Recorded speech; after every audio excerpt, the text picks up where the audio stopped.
and it's finding that balance from inside the car that's oh so critical. This is a much more fun part of the track. Predominantly, it's a bit of a stop-start circuit, long straights into tight corners, but this part, you can really get stuck in. And who we've got coming up here? It's the Williams once again, so on a bit of a slower lap. Let's be patient. Yeah, so we've got Bottas here in the Sauber. Nice and composed. I'm seeing pretty good ride quality as well. It's a bit of a bumpy part of the track. And again, seeing a lot more stability from that particular car in the higher speed content than I saw last year. In the slow speed though, however, they're complaining a little bit at Sauber of a lack of stability. So it just goes to show you can't have everything. There's no such thing as the perfect racing car. Nicely over the curbs there, actually, from that's classic Lando Norris in the McLaren, over the curb on the inside, the apex of turn 7. So yeah, I really enjoy watching the cars here, and hopefully it gives a bit more of an insight, and you can see a bit more detail to how it looks maybe from just the onboard, so it looks like they're just easing the car through. They're really hard at work around this, like I say, the higher speed part. We've got Magnussen just coming up. Yeah, one more fast lap from him before we throw back to you up in the commentary box. So yeah, the Haas, I'd have to say, to me just looks like the car that's out there, it's got a little bit less downforce perhaps at those speeds. Interestingly, just then, the Alpine, I picked up a bit of understeer. I was looking at a bit of understeer through turn 7. It's nice, it gives you that extra stability, but if you're looking for lap time, you do need the front to be there for you in that change of direction. But in doing that to the car balance, you can often end up with the rear getting away from you on the exit. So yeah, not a straightforward part of the circuit. Back to you guys up there. Thank you very much, Anthony Davidson, for what is, I think, the best place to do a trackside hit in terms of showing you a different perspective compared to our excellent track cameras anywhere around this racetrack. Because as Anthony so eloquently described, it can sometimes look very, very simple from the onboards, and the drivers plunging down the hill, hard at work, and it does show up who's in a good place and who's on the back foot. I love when we go trackside because, as you say, you can sit on board and it can look so easy, but also it can feel quite sedate. And then you go trackside and the cars absolutely whip past, and then you get that impression of, my goodness, they're pushing on, to use your phrase. On the final day, I always go and grab a tabard and have a look at how everyone's looking on the final day of testing, and that is a great place. They should build another grandstand there. There's a great place to watch the action, and there's quite a few good vantage points around this circuit if you ever find yourself in this part of the world watching the Bahrain Grand Prix. The day that I retire, I think one of the things I will look back on with the greatest fondness and really consider myself unbelievably lucky to have done this job is that we get to take a tabard and go trackside. Oh, without doubt. Because for me, standing on the exit of swimming pool in Monaco is I was going to say, where's your favourite? The most breathtaking experience that you can ever possibly have, because you see it on the television and it's terrifying, and then you stand there in real life and you see your life flash before your eyes, because you think there's no way they're making this, and they're aiming straight towards me. It's utterly mind-boggling. My favourite place is Tabac in Monaco, because you can stand on the inside of the corner. You can see there's a little gap, and you can see the driver's eyes through the visor, and it almost looks like they're looking at you. Obviously they're not, they're looking at the apex of the corner, but it looks like they're looking at you as they come through, and that is about as close as you'll ever get to a Formula 1 car, and you feel the vibration. You can reach over and hit them on the helmet. You could, I wouldn't advise it, but you could indeed. But that's how close you are. But you feel the vibration, you feel the speed, you get the noise. It's an incredible experience. Photographers will tell you one of the most terrifying places to stand to take a photograph is on the exit of Casino Square, because the barrier is about 3 inches in front of the drop off the curbing, the pavement, the sidewalk, and they will put their left foot in between the barrier and the sidewalk and then lean out of the gap to take a photograph. And if anyone goes into that barrier, you've lost your foot. And it's stupid, it's brave, and it's utterly exhilarating. It is a brilliant place to watch motor racing from almost any vantage point. Sam Collins. Yeah, I've just been listening to this chat and I want to get involved in it. Monaco's lovely, and I think the best place to look out of the window is actually from the media centre at Monaco. You get a wonderful view through Rascasse, and you can really see the different performance and different characteristics of the car, and even different driving styles through that final sequence. But actually, where I really like to look and to study cars, and it's a bit similar to what we're seeing just here with Bottas's Sauber coming out of the corner, is actually the opening sequence of corners at Suzuka, which isn't even that long to wait. If you stand at the back of the paddock, you've got a great view of the cars. They're actually above you at that point, and you can really see the bottoms of the car and the cars moving and working their way through that opening sequence of corners. And that's just a wonderful place to go and watch racing cars. But to be honest, if you're at home and you've never been to see Formula One in the carbon fibre, so to speak, change that this year, because it is absolutely wonderful to see these cars doing their things in reality. Thank you very much, Sam Collins. I'll add to that, Suzuka is mega. My favourite place is, you know, Degner, double right-hander at the bottom of the hill. I do. There is that hill on the right-hand side, and if you brave the spider webs to make your way to the top of that hill, you can watch them going through Degner beneath you on the double right. And then you turn around 180 degrees, and the cars are coming at you and launching into 130R. That is one of the single greatest places to watch cars as Logan Sargent runs wide. Not for the first time today. And this is at turn 11. Sargent goes wide and rejoins. I'm delighted to say the Japanese Grand Prix is going to remain at Suzuka. And we found that out in the winter break until 2029. And it is a phenomenal roller coaster of a circuit, and brilliant vantage points throughout. There are some phenomenal... I always think it's nice to take a wander around Monza, but the walk is part of it, of Monza. You're in the trees with the history, knowing that anyone who is anyone has raced there. That's but the actual walk itself, not stopping, no particular vantage point. The lap of Monza is special. Absolutely tragic last year, though. We returned, and the storms that had hit Italy saw, I think, tens of thousands of trees felled by the storms, and it just, the driver said it felt so different this year because it was so much wider open.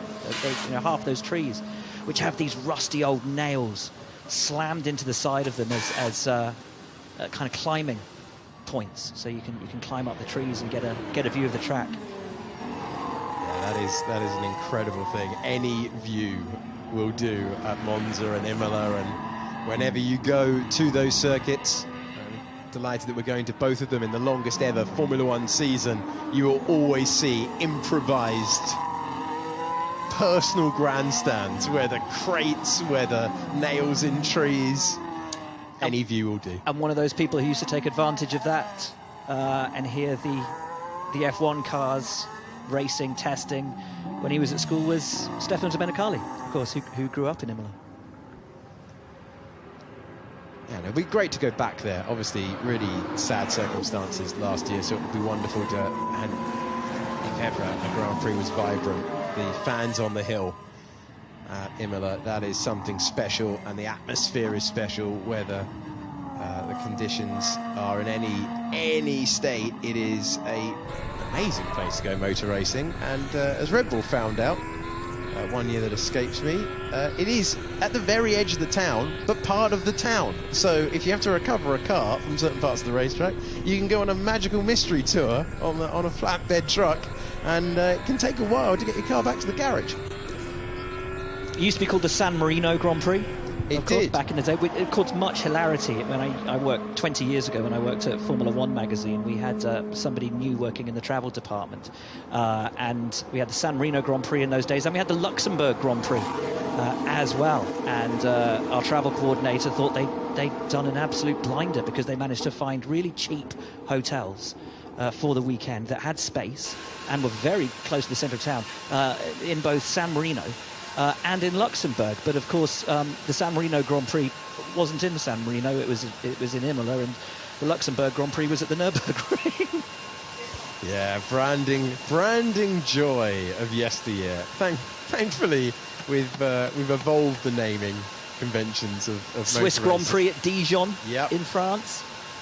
Yep, after the Swiss didn't fancy any motor racing for a long time.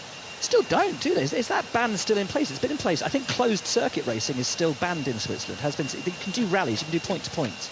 But I believe closed circuit racing is. I may be wrong. If they've changed that, it's only in the last few years. Because when I lived in Switzerland a decade ago, it was still banned. I'm pretty sure they had a Formula E race there. Did they? Yeah. Okay, then it's been lifted. But it was for off the top of my head for over half a decade. Closed circuit racing was banned in Switzerland. So we continue on with 4 hours and 24 minutes. The lap count is on the left-hand side. Sergio Perez is winding up for another lap. He's on the hard compound of tyre as he continues, roars past our commentary box. We're in commentary box 31, which is on the just underneath the roof line of the main grandstand here. And we're looking at an array of timing pages. We've got a camera of Sam Collins, so we can check in when he's found something he wants to talk about on the cars. We have the traditional old-school timing pages and the newer ones they've developed in recent times, and of course the great graphical display you're looking at the moment that covers up the halo and gives you more of an idea of how it's looking for Perez, who's on the C2 compound of time.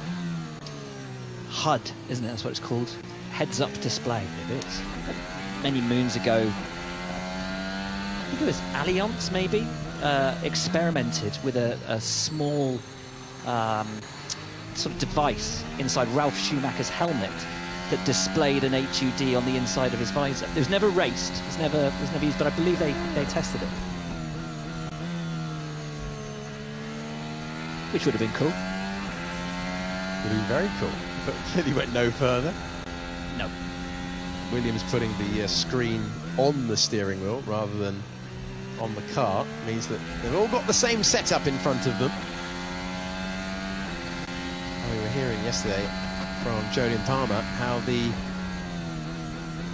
steering wheel hasn't really changed for what is now Alpine since he was driving the car back when it was known as Renault. And across the line now comes Perez on a longer run. 6 seconds off the benchmark time set by Charles Leclerc earlier on. And Perez, the only car out there on the racetrack at the moment, as we continue on another tour with him around this 15-turn Bahrain International Circuit.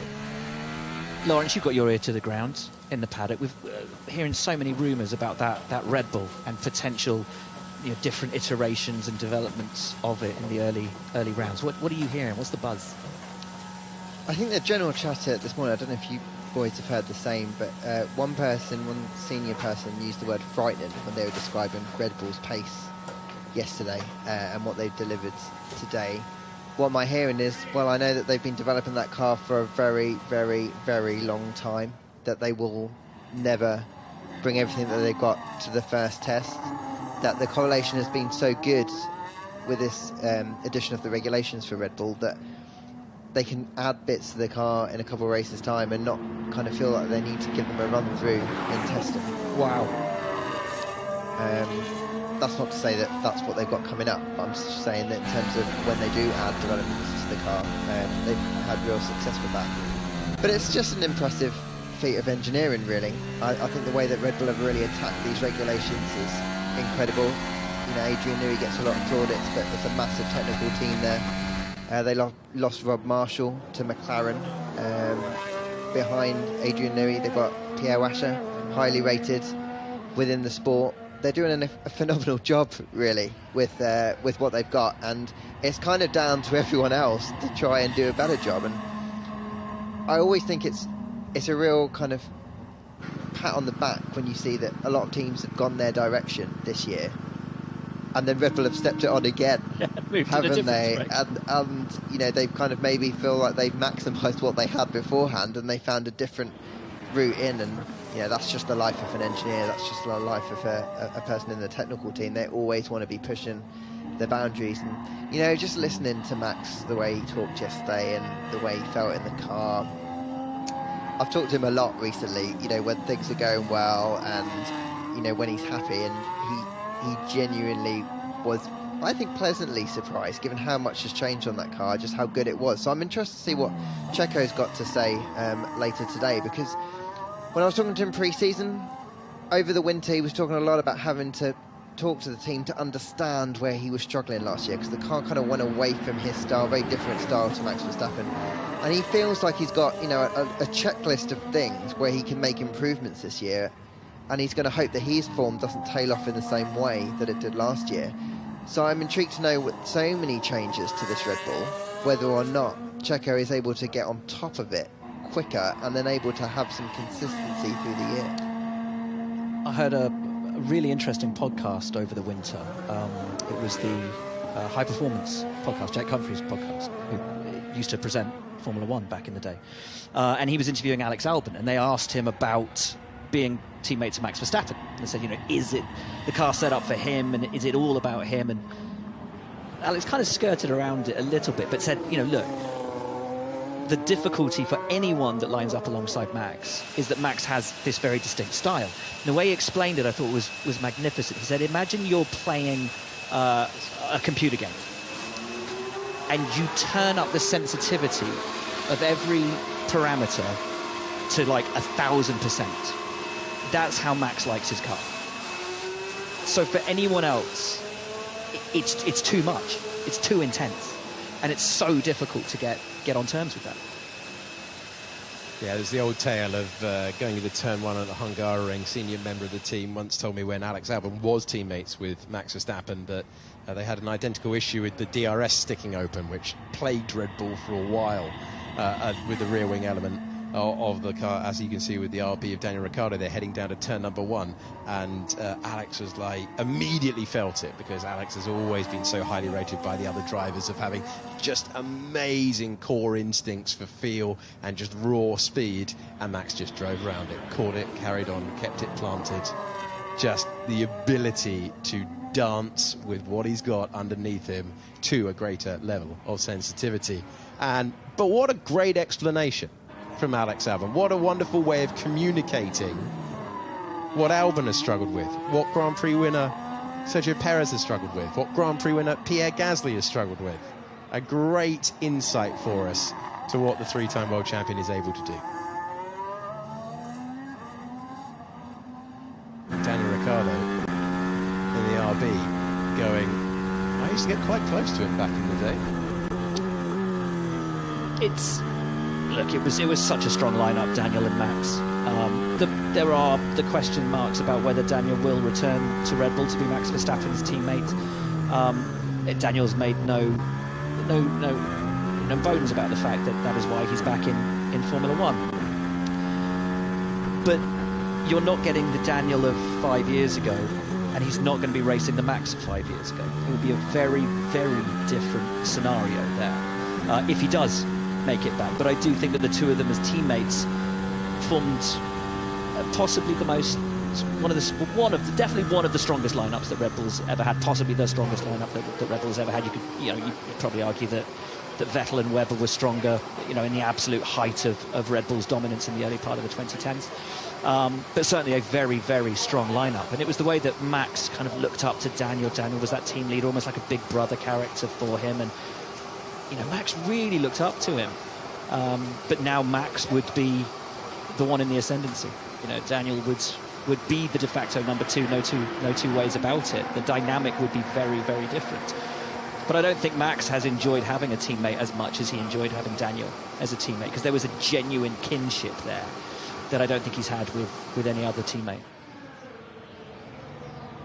And Lando Norris, you saw a second ago in the McLaren garage, saying that when talking about why he renewed his contract with McLaren, having the conversation of Max from a few years ago would struggle against Max now. Right, more track analysis now from Anthony Davidson. Yeah, thanks, Alex.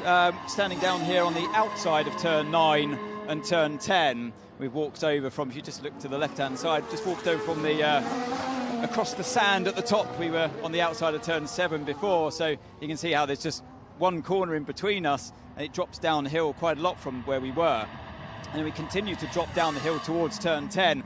We got the cars coming through here. You really see how, first of all, Bottas in the Sauber, the bumps really affect the car on the way into here. But the Red Bull behind it of Perez is it just seems to be soaking it up. And I don't know if you can zoom in and have a look at that, the sort of darker spot just after the white line.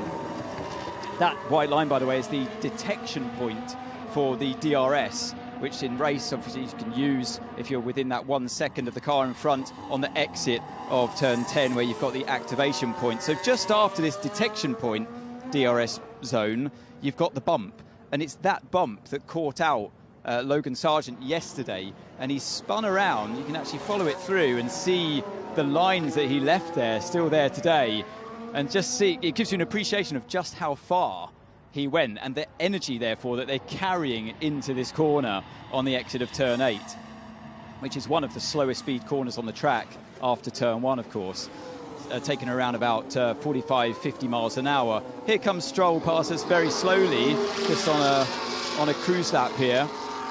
But we want to see, mainly I want to focus on the Red Bull. Actually, we've got Ocon coming in the Alpine, I believe, and just watch the attitude of the car as he goes over this bump before braking. Here we go.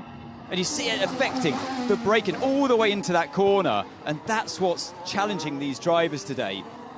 It's a little bit better for them, of course, because you've got the headwind as you approach this corner. And here's the Sauber. So, yeah, it's sparking away at the rear. And here's the Red Bull. For me, it just looks like it's so much calmer in the experience for the driver, and therefore easier where to pick your braking point. Your vision isn't impaired quite as much as well as you turn into the corner, and you can see what we mean between, we call it turn 9 and 10, but effectively if you follow the rubber line through, it's one progressive corner which tightens at the apex of turn 10. And because we've had a bit of track running now, you get to see the lighter parts of the tarmac and then the darker part where the rubber has gone down, and that's what we call a rubbered-in circuit. And it really highlights the line that they're taking there. So as you come in, you've got the RB, we've got Ricciardo going slowly there as he approaches turn 10. And the challenge with that corner is getting it slowed down, getting the car pointed in a straight line for when you exit, because you don't want to take up or use any extra real estate from the rear tyres that you want to. They have a finite amount of grip, obviously, and you want to use that percentage, 100% of it, for traction in a straight line. If you start to vary the line and try to accelerate when you're already cornering, well, you're using up maybe another 20% of lateral force going through the tyre, and that's taken away your potential of longitudinal grip. The Alpine, just we saw Ocon come through here. There's a faster lap from Stroll. Quite good on the brakes there, and the car gets turned nicely in the slow speed. The Sauber comes in, I feel like he's having to slow it down just a little bit more than Stroll had to. And Perez still on that long run, turning in a little bit early for turn 10 there, and using that tailwind. You can see the flag on top of the tower still blowing very strongly. A little bit less wind down here where we are further down the hill, but yeah, certainly still affecting the cars, even at slow speed like this one here at turn 10. Back to you guys. Thank you very much, Ant. That was an excellent look at a corner that has provided a big talking point yesterday, but it has been so efficient today, apart from the slight issue we had with the circuit earlier on. But for the teams, this is all going very well. This is all continuing the narrative of it's going to be super close in terms of overall field spread, and we believe we know who's going to be at the front. Charles Leclerc on a 1:31.7 at the moment. Yeah. Do we put the red flag down? There's always bets put on at the start of testing. Who's the first driver out on day one? How many red flags on day one? Who brings out the first red flag? And obviously no red flags yesterday. One red flag today. Do we put that down to Charles? Did Charles cause the red flag, or did the circuit cause the red flag? People are going to need to know, because there's been a sweepstake on this. There has indeed. There has indeed. But no, when you look at it in terms of actual mechanical reliability, pretty stellar. Sam Collins just said in my ear, back from the Media and Technology Centre in the UK, under F2 rules, they'd lose the quali laps, wouldn't they? Would you lose your quali lap for that? Well, the problem is the wording of the regulation is they can lose their laps, not they will lose their laps. It's debatable, isn't it? Have fun with that this year, mate. It's in the jurisdiction of those interpreting the rules. I feel like that always goes well. Well, quite. So I feel like we're going to be heading to a few grids that get changed late in the day after dinner. Towards breakfast. Around that time. Sounds like a good time for me to go and have a long walk, I think.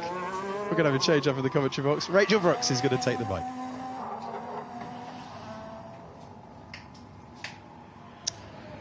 And as Ocon presses on, Larry B and I will stay in place for a little while longer.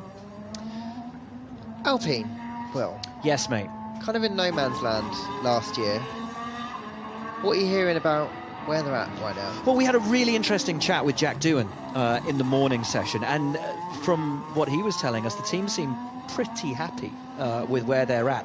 The most important thing for them was they didn't need to do any systems checks yesterday. It wasn't about, you know, putting the car through its paces and seeing if it would fall apart. They went straight into setup.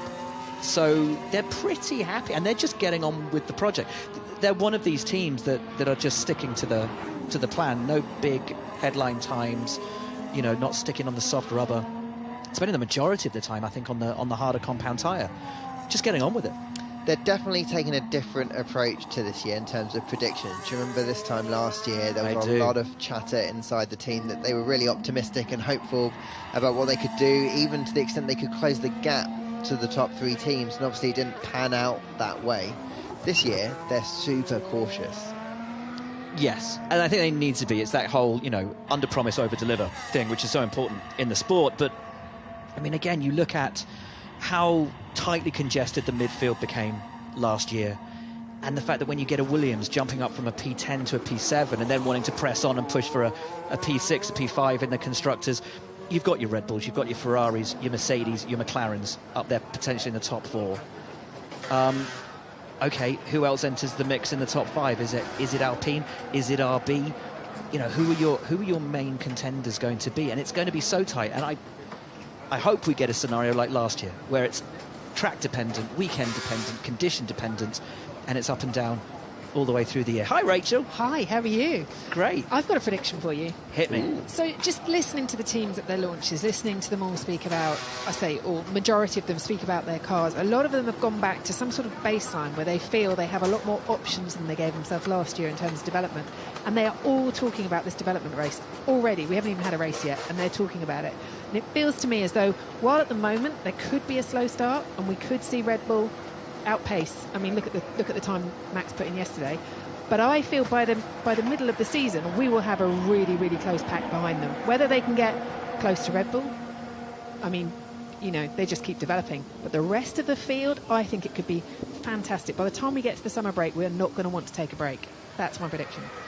And we've also got not a lot of change in regulations from 24 to 25. Exactly. And they're going That's why they see it's an opportunity, right? Exactly, and they're going to want to switch their attention to 26. To 26, exactly. As well. So this kind of car that they've got baseline is what they're going to have to run for 2 years. And that's why, like you were saying, Rachel, they're going to have to pile on the development this year to make sure that they're not flagging come the start next year. Precisely that. And, you know, add into the mix that everyone's sort of followed this traditional Red Bull route. And if Red Bull think that they maxed out the development opportunities on it and have now shifted concept, is there a glass ceiling to this concept, and are they going to hit it mid-season or, you know, approaching next season? Glass ceiling's there to be broken. That's why they're made of glass. Love that. Love that. Stroll's having a good afternoon, isn't he? I think Aston Martin like the way this car is performing, particularly its rear, so far this last day and a half. Well, we just heard from Tom McCulloch, and he thinks that Pedro de la Rosa's fear is going to go of losing his lap record is going to. And we were looking at the lap record this morning. Hold on, I've got it here. You've got it there. 131.447. And we 2005. Yeah, but it's a race lap. It's a race lap, exactly. It's a race lap. In quali, the pole last year was 129.7. So, but here's the thing: like race laps last year, we weren't anywhere near the 31s. No. So, what does Tom expect out of these cars? Well, clearly, more than Pedro's record, which is a gigantic leap. But I'm not. Was Tom implying the Aston, or was he thinking that Red Bull are going to break that? He said he thought the record would go. Yeah. But why would Pedro and Tom be fearful before they even arrived at testing? Because Red Bull are so quick and they've developed and they think they found something. Or have Aston Martin created a rocket ship? Well, that would be brilliant. And their simulations tell them that their car is going to beat the lap record. How big has Fernando's smile been? That's the question. That would tell us more. Well, I spoke to Mike Crack yesterday. I said, was Fernando happy as Logan has a bit of trouble out on track again? And he said Fernando's never happy. So. I love your optimism, Will. Come on. Aston Martin. I mean, Fernando feels pretty optimistic, but crikey, look at that. That's a big old moment for Logan Sargent, who's not having the best of it today. He's not, is he? Pushing on, though. And with the third fastest time of the day, still. An off-track excursion. Can I bring something up with you, Will? Oh, we followed you into the track this morning. Oh, yeah? Your journey into the track. What did I do? You had a little off-track excursion of your own. Oh, yeah. Well, yeah, we were late. So I might have shortcut a certain part. Anyway. Moving on swiftly to the Mercedes, which is on track right now in Lewis Hamilton's hands. Thanks, mate. That's all right. It's my first time sharing commentary with you. I thought I'd make it memorable. Thanks. Now, does he look happy in this Mercedes? Is this doing what he wants? Is it being no? Come he's on. Just. It looks so much more purposeful. It does. It does. How much do you think it's down to the fact he's sat in the right position now, finally? By 10 centimetres. Yeah. Yeah. Well, the fact that I think the fact that he's been listened to is going to be key for him, that he will be in a car that he feels he's had more input in, and therefore if there's anything about it that isn't quite right, at least he can kind of take that on his shoulders and go, okay, but they have listened to me, they have moved it in the direction that I want, and I feel that we can start to push this, progress with it throughout the year. The question will be, at what point do they start listening to George? Well, exactly. More, they have to, yes, because it's going to be his team. Exactly, and start pushing the car in the direction that George wants it. You'd imagine from right now, because Lewis isn't going to be there in the future, and this is the car that has to last them for 2 seasons. It's interesting that moving it that much, and even Lewis saying move me back, helps the feel the driver has, helps them feel more in control, particularly of the rear, doesn't it? Oh yeah, it's fascinating that kind of tiny distance amount makes that much feeling for him. But I'm kind of reading it as in, if Lewis feels the car's good, then he knows what a good race car is, and therefore in theory George might feel like the car is good. So I think in one point, yeah, of course they've got to throw everything behind George and kind of develop a car towards him, but Lewis has driven a fair few very, very, very good race cars. So if you're listening to him, and he was saying for many years that, well, last couple of years, that Mercedes wasn't going in the right direction, they weren't listening to him, and now suddenly they start to make some progress, have been listening to him. It doesn't make complete sense, I don't think, to completely ignore him and kind of go in a different direction. Absolutely not. But no two driver styles are identical, and George and Lewis have always been pretty open and said we don't have styles that are that different, but what differences they are, they can only naturally start to lean towards George, and when the developments come on board and when they're looking towards 25 and whatever they might be doing in 26, Lewis will be shut out of those conversations. He won't be this central figure, this integral part of this team that he has been for over a decade. It will start to move away from him because it has to, just naturally, it will. I don't want to give Lewis any bad news, but a little birdie yesterday told me that they actually think the Ferrari seat is quite far forward compared to others, which won't help when he goes there if that is the case. I want to see a comparison. I saw a very good comparison of last year's Mercedes with this year's Mercedes to see the difference in the seating position. I want to see it up against the Ferrari, because somebody said to me that Ferrari seat is further really forward than he wants as well. Interesting. Okay, yeah, that is bad news if it is that far forward. It's all right, he got a new car in 26. Yeah, but he's got to put up with it for a year. And you've got to assume that they're going to listen to him for 2026 as well, because look, he's going into a team that Charles been in for a while, and Charles might not want them to move the seat. Yeah, no, I'm sure Lewis Hamilton turning up at Ferrari on the budget and with the fanfare, they're going to go, yeah, no, sorry, mate, not listening to you. What do you know? Come on. So again, we were talking about this morning with Ant, and Ant, I think quite rightly said, look, Charles will obviously welcome having Lewis in the team. He's not going to take a step back, but he will learn from him. as he needs to learn from a 7-time Formula One world champion who has put together seasons, taken teams to world championships, which is something that Charles, for as brilliant as he is, has never done. Ant is of the opinion, I would agree with Ant, that Charles Leclerc over one lap is quite possibly the single fastest driver in Formula One, and there will be times, probably a lot of times, that he outpaces Lewis Hamilton, particularly in that first year. But Lewis's wealth of experience and racecraft, I think, at the end of the day, yes, on a Sunday. Agreed. It's, of course they're going to come on, of course they're going to listen to him. We're watching the Red Bull right now out on track, and Sergio Perez in the car still at the moment. Was that a change to their plans in the end? Because I thought Max was getting in this afternoon, but because of these problems, they didn't. He was supposed to be done tonight. Yeah. But because Checo only got a few hours this morning, it wasn't a proper half a day, so they're going to give him the full day today. Max came in actually just before lunch and just sort of stood there and realised there was a red flag and looked a bit sort of forlorn, and I think was told it's okay, you can go back to the hotel, and probably sort of turn on to his... Back by the pool. Yeah, I'm not sure if he's left immediately or if he's still here, but he was just sort of standing around looking from side to side like, what am I supposed to do now? But I was interested in that because talking to Jolyon yesterday, he was saying that you know when you're the number one driver or not as to whether you get to drive the car last at testing. So I was looking at the fact that if Max was in for half a day today and then wasn't running tomorrow, that kind of goes against the theory of Red Bull doing something different to the rest of the grid, perhaps. It just shows confidence, doesn't it? Does it? Complete and utter confidence. Yeah, I think on Max's part that shows absolute confidence. Because I think if he felt he worrying really needed for us in terms of the competitive nature of the season. But if he's like, look, I've done the groundwork, I'm happy, I'm confident, let's go, let's get an extra day's rest. Wow. Turn up for the weekend, first race weekend with a bit more rest under my belt. But I also think he might view it as it would be useful if Checo gets the best track time, because I know he probably believes that he can beat Checo, but he wants him to be closer to him to help him generally in races and across the season and constructors fights. So it could just be that Max has decided, I know I've got the edge over Checo, but let's just try and make him as good as he can be, and I'll probably still have the same edge. And possibly it might even have been a discussion point that came from the team.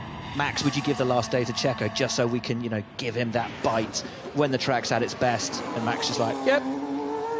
Because ultimately the team are still assessing Checo, aren't they? And whether or not they want to keep him beyond the end of the season. So they want to give him maybe the best front foot to step on into the season and show or prove that he deserves to stay for another year. And, that's another small thing they can do without really putting Max at a deficit. Carlos Sainz is on a lap here. Let's have a look at this. His first proper time lap of this session, of the day, in fact. Charles was in the car earlier on. Talking to him earlier, the interview just went out, where he said, look, when you're on a push lap on this track, we're not used to pushing around here except for in qualifying. It's windy, the car does get very, very lively around here. It still looks less lively than it did yesterday as he pushes on. Looks far more in control, far more compliant. Definitely far more sensitive to the bumps though than the Red Bull. Yes. Little correction.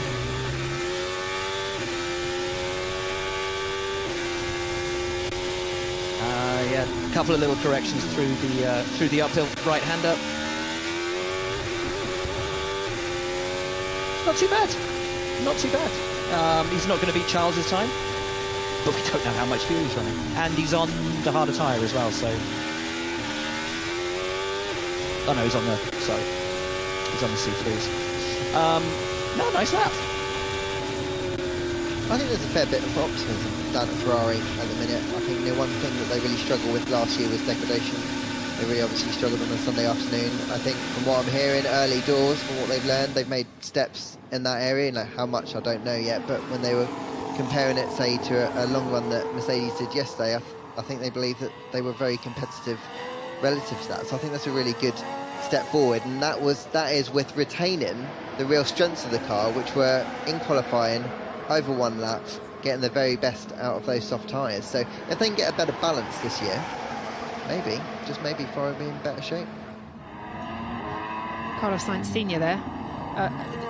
Paddock rumour mill going wild because he was seen saying hello to Helmut Marko and Christian Horner yesterday, because obviously they were looking at future possibilities for Carlos. Well, Rachel, I think a large reason why Carlos Sr. is here is to do those kind of chats, because obviously he plays an important part, along with the management team, of kind of going and find out what's out there further in talks that have already begun. And every single team on the grid that's got a seat will be interested in talking to Carlos, I think. Just as Lewis Hamilton puts a quick time on the board there. Sorry, you were saying? Let's not forget, Carlos Sr. is a Red Bull athlete. He is a Red Bull athlete, so, exactly. So only naturally he'd go and talk to Helmut Marko. Where's Carlos going to end up? I think he's going to go to Sauber. I think he's going to end up at Audi. Audi for 2026, yeah. You know, and, well, there's a nice senior link there as well. I don't know. I'm not sure. I think that project is still too early days. I think that when there's opportunities at Aston Martin, Williams, you could argue it's a good project as well with all the funding that they're putting in. I know that Mercedes haven't decided yet what they're going to do, but you've got to keep them in the mix as well. He could return to Alpine. I just think he's got a lot of options there before he turns to a project that, while maybe in 5, 6, 7 years can be very competitive in Audi, I think there's a long way to go. And Carlos is in his peak years at the minute, so he's going to be winning races at the minute. And the wind is similar to yesterday, more headwind into 6. I think Carlos and Albon at Williams would be an incredible lineup. Yeah, I think James Charles would be delighted with that lineup, to be honest. Yeah. And especially with Carlos is renowned for the quality of his feedback, and a team like Williams really could do with that as they're looking to develop a car very quickly. Not saying that Albon doesn't do that, but like 2 drivers at their peak, extracting the most out of the car, would be a very strong proposition. Intriguingly, I think this entire driver market now hinges on a seat which a month ago we didn't even know was going to be open, and that's the second seat at Mercedes. And if, I've said this before, but as I strongly believe, if Mercedes are erring towards the thought of putting Andrea Kimi Antonelli into that seat, and I firmly believe they are, then they have got to give him time in Formula 2 to prove that he is ready to make that jump. Because, listen, Antonelli is special. I know within Mercedes they view him as being the next Max Verstappen. Toto missed Max Verstappen because it was an all-out bidding war between Red Bull and Mercedes. Red Bull won the signature because they could give him a seat straight out of F3, and Mercedes couldn't even promise to put him with Williams or a junior team or anything like that. That is ultimately why Max determined that he was better off with Red Bull than with Mercedes. Toto will not want to make that same mistake. He will not want to let Kimi Antonelli slip through his grasp. And How long do you give him, though? I'm absolutely convinced that if Antonelli does well in Formula 2 this year, he'll be racing for Mercedes. But what's well? I would say top 3 in the championship. And if he doesn't, you have to fill a seat for 1 year. Then give him an extra year. He's already got the super license point, so give him a year. Who would take a seat for 1 year? But that's the question, and that's why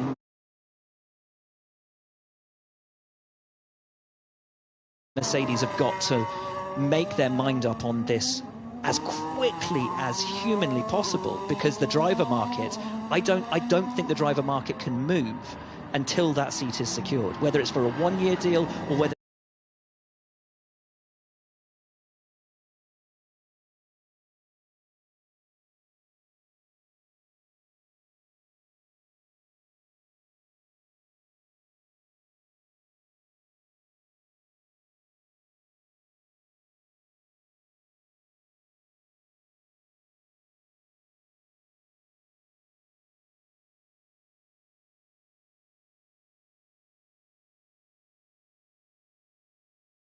He's got such a great gig. But he left Alpine because they didn't want to commit to a longer contract with him. So is a 1 year enough for him? Do you know what's interesting? Sure. More than half the drivers on the grid are on contracts that expire at the end of this 2024 season. I mean, this silly season has begun before we even turned a wheel at a race weekend. And it got bigger because of the Lewis move. You know, that was not a move anyone saw coming. No one saw coming. However, as I said before, I always believed he would end up at Ferrari. And Fred Vasseur sat down in Canada with me in an interview and said, I'm going to make some big signings. Watch this space. And he had a twinkle in his eye. Fred Vasseur always has a lovely twinkle in his eye. He's great to interview. He's a pleasure to interview. But he knew he was trying to do something at Ferrari, because I was saying to him, look, we're getting all these signings at other teams, you know, in terms of the technical departments. What are you going to do? Who can you convince to come to Ferrari? Because he was saying how difficult it is when you're based in Italy, and so much of the motorsport brain power is in the UK. You have to persuade them to move. But he said he was going to make big signings to Ferrari. And I just wonder whether that was the one that he had in mind even then. I'm sure Fred's had it in his mind that he wants to take Lewis reunite back. Yeah, reunite with him, 100%. But, you know, the only reason that possibility opened up was because Mercedes weren't willing to give Lewis that longer-term deal, because who's coming through the ranks? Antonelli. But also, Abu Dhabi last year, last race of the season, I don't know how you found speaking to Lewis, but I don't think I've ever heard him so down as he was post-race in Abu Dhabi, to the point where other people commented. Actually, one of them was Christian Horner. He heard the interview. He was waiting to go on air with us, and he heard the interview, and he said he'd never heard him so down. And it was I got very few words out of Lewis in that interview, and he was incredibly down. And normally it's, you know, we losers one, we winners one, and, you know, big support. And he really struggled, I think, at the end of last year with how he couldn't get what he wanted from the car. But also, Lewis has been used to winning in everything that he's competed in since he was in short trousers. You know, to go 2 years without a win, it's going to be draining. It's going to suck the joy out of it for you. So I can't blame him, and I'm not surprised that he wanted to find new pastures. Did I ever think he'd leave Mercedes? Absolutely not. I thought he was a lifer with Mercedes, particularly because of his relationship with Toto. Yes, the beautiful, poetic finish your career at Ferrari thing, lovely. But I never dared to believe that it would happen. I'm so happy it is, but I never dared to dream it would. But I think a lot of that was based on the fact that he thought Mercedes could get it right. So even after that first difficult year, I think he thought he could get it right in the second year. And then ultimately he just has lost belief in that team. And rightly or wrongly, I think he's lost belief that they could get the job done going forward. And then your mindset changes, doesn't it? And then Ferrari suddenly becomes a more appealing prospect. And what a story it could be. It would cement his legacy, title there. You go through all that time and saying, I need this from the car, I'd like this changed, I'd like this changed, and Lewis has been on the record as saying the team didn't listen to me. And then he says, I'd like to do a longer term deal, and they say, well, no, because, you know, here's this kid coming through. So, okay, all right, well, there's another, you know, there's another punch to the stomach. Yes, it would smart, wouldn't it, being offered a 1+1 as a 7-time world champion. Anyway, so long and short of it. But isn't it brilliant for F1? Yeah, because I think great. It's exciting for Mercedes to bring someone new, and it's exciting for Ferrari. We have a lot to talk about. We have a silly season that's going to last maybe 12 months long. And honestly, the talent on display in Formula 2 this year, and folks at home, you've got to watch Formula 2 this year. It's one of the best, one of the strongest lineups that championship has had in a long time. Rachel, as you said, half the grid, you know, don't have seats for next year. Look at the likes of, you know, Victor Martins. Can he do a good job and maybe be in the consideration of Alpine, or Jack Doohan, who we had on the show this morning? Can he get himself into the conversation? Felipe Dragovic, you know, those guys that are racing F2 this year. Victor Martins, Ollie Behrman, who was so impressive when he tested the Ferrari last year. As a reserve. Exactly that. You know, I like Zane Maloney. I think he's a really quick kid.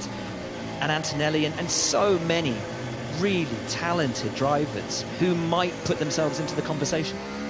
I really hope that F2 does provide as a feeder again more, because we've missed out, I think, on a couple of great drivers. We have kind of seen a trend towards experience, haven't we, in recent years, where teams are maybe not willing to take the risk of bringing young stars in. I guess partly because they've seen drivers like Logan Sargent struggle. You don't get much testing, do you, at the start of the year? There's very little time running in a car, unless you're Oscar Piastri, and he did, what, 2 years in an old spec car? Did, yeah. Or Liam Lawson, who hadn't driven an F1 car for 8 months or more, had never driven the AlphaTauri. Stick him in, does a great job. I think, you know, you can find excuses if you need to find excuses, but if you're proper and you get it, you can get the job done. I agree. Liam Lawson is a real example of why they should be taking those kind of risks. The pressure that he came in under mid-season, got the job done, kind of to the point where Helmut Marko is already kind of saying, look, we're going to get you a seat on the 2025 grid, you know, not sure where, but they're going to get it. So for him to say that shows that they do genuinely believe in his quality. This is a team that think they're going to be, well, there's some quiet confidence, isn't there, that they've got a decent challenger this year. I think McLaren are looking great. Testing is just smooth, methodical. Again, no big fuss, no big, you know, headline times. They're just getting on with the program, and it's such a marked difference to 12 months ago. That's very, very impressive. And I said it yesterday as Lando pulls out with the Gilles de Ferran helmet, but you can't understate the huge, or you can't overstate, I should say, the huge role that Gilles played in helping to turn that team around last year. And he'll be very sorely missed by the team and the whole paddock. But yeah, what a journey for McLaren. What an opportunity they've got this year to take that fight up to the front. But who knows? It could be Ferrari who are up there fighting with Red Bull. It could be McLaren, it could be Aston, it could be Mercedes. It's way too early to call any of it so far, which is mega. I was asked for my one wish for this season, if I could have one wish this season, and I said Lando Norris to finally win a race. I want him to get it done, so we don't talk about it anymore and just crack on with the career. And then see where he can go from there. Because I do honestly feel it kind of is holding him back a little bit. I think there's some real talent underneath there. And then, we've seen it with many drivers. The longer it goes on, the pressure just builds on their shoulders, doesn't it? And it would have hurt, I think, to some extent that Oscar got that win. I know it wasn't a proper win, but in the sprint last year, he got that first. It's a race win. Exactly. And I know that would have hurt, and he got so close, didn't he, on many occasions, Lando, last year, to get in a really good qualifying spot that would have set him up for a really good assault victory last year, and it just didn't all come together. But, Rachel, you would have talked to him as well at the start of the season. Like, he's in good spirits, isn't he, Lando? Like, he hasn't let it affect him, and the pressure that comes with Oscar being so highly rated doesn't seem to have affected him. So I think this could be a big year for him. Is it the year he has to mould this McLaren team? Now that he's got this long contract with them, now that he's been there, he's got the experience? Or is the challenge different to the one George has at Mercedes in terms of building the team around him? Because he's got Oscar nipping at his heels the whole time. Challenge for Lando is beat Oscar. Because with a year under his belt, if that car's competitive, Oscar's been diligent, he's been dutiful, he's been relatively quiet. I've been really impressed with Oscar, just the way he's gone about his business. Not big, not flashy, not doing loads of media appearances or anything like that. Just really quite humble, quite quiet, but getting on with the job, doing fantastically, growing with confidence and maturity. He really struggled to get on top of the tyres because it's such a complex and unique factor of modern-day Formula One. But as he started to learn, started to get on top of it towards the end of the season, became this incredibly potent force that Lando struggled with on occasion. Let's see how that team dynamic evolves through the year. If Oscar is either nipping at his heels consistently, or if Lando's having to actually take the fight to him, and ends up being behind him. It's going to be fascinating to see how that actually evolves. Interesting you mentioned confidence. That's the one thing I've really noticed with Oscar this year. He was much quieter last year. I think it was they did that approach deliberately. I think he stayed out of the spotlight. Like when you saw Lando and Oscar together, Oscar was the much quieter one, Lando was the big picture. Then when interviewing them together at the start of this season, Oscar was poking Lando in the ribs, giving him grief. Like you could just see that maybe, just maybe, he feels a bit better in that situation. Do you know who that reminds me of? Lando Norris when he joined McLaren. Very quiet the first year, and then once he got his confidence, done his apprenticeship. Yeah. I mean, that is then... I mean, I was so impressed with Oscar when I was interviewing him midway through last season. He talked about his issues with the tyres, and then you just saw this learning curve from him, just climb and climb and climb, and it was incredible. Actually, very, very impressive. And as you say, quietly going about his business. Mark Webber, great racing brain there to help him and guide him on this, and it's shown, it's paid off. The Mark Webber school of drivers and his management style is very distinct. You see it with Mitch Evans as well. I think a very similar driver in terms of his attitude and how he approaches the press and how he approaches his racing. Just very quiet, super nice guy, gets on with it, no fuss. And that's, I think Mark's got a big role to play in that. Lots of sparks coming up. Bumpy track, but as we were saying before, some teams handling it better, some teams suffering less than others, but so much more improved than the porpoising and bouncing we saw a couple of years ago. Oh, it's like a different formula almost, isn't it, from what the cars we've got here to a couple of years ago. And all the teams will be playing with ride heights a little bit, just kind of exploring the natures of the new machines that they've got. And it's probably not until tomorrow afternoon when they set their cars up into that performance spec, and we talk about golden hour, and when they really throw everything at it, that we'll really see what kind of cars they've got heading into next weekend's first race of the season. Do you think we'll get that, Golden Hour? Do you think we'll get that? Because I remember sitting in Barcelona all those years in testing where you're in the media centre and you're all looking at the timing screens and somebody throws on the softest tyre and everyone goes to the window to watch, don't they, to see, are they on the softest tyre, are they going to beat the time? And I feel like we've missed that a little bit in recent years. Jerez pre-season testing, freezing cold, but Max Chilton topped testing in the Marussia, and it was like that was absolute glory run, end of the day, like running on fumes, a thimble full of fuel. Yuki, do a Yuki special. Yes. Here, Yuki's notorious going out late in the day, day 3, popping in a quick lap. He's also very good around here, though, isn't he? Like, for whatever reason, there's something about this circuit where he always performs at his best. Do I think that we're going to see that? No, probably not to the extent of those days of Jerez. But I do think that because there is such a tight battle between everyone behind Red Bull, I do think there is going to be a bit of gamemanship. And some teams who maybe have had a slightly weaker test wanting to just show a little bit more just to give them some confidence heading into the first race of the season. Well, that's at least what I'm hoping for, anyway. Meanwhile, the Red Bull will have 80 kilos of fuel on and still top the times. I think what'll be interesting is to see who does their quali sims on the C3, because that'll be the soft here for the race weekend. So, I mean, McLaren and Alpine don't even have any 4s and 5s, do they? So there you go. So they're just focusing on the race weekend. And that's very telling, very, very telling about what they've planned for the week and what they intend to do. You're not going to see any headline times from them. They're not going to be top of the timesheets.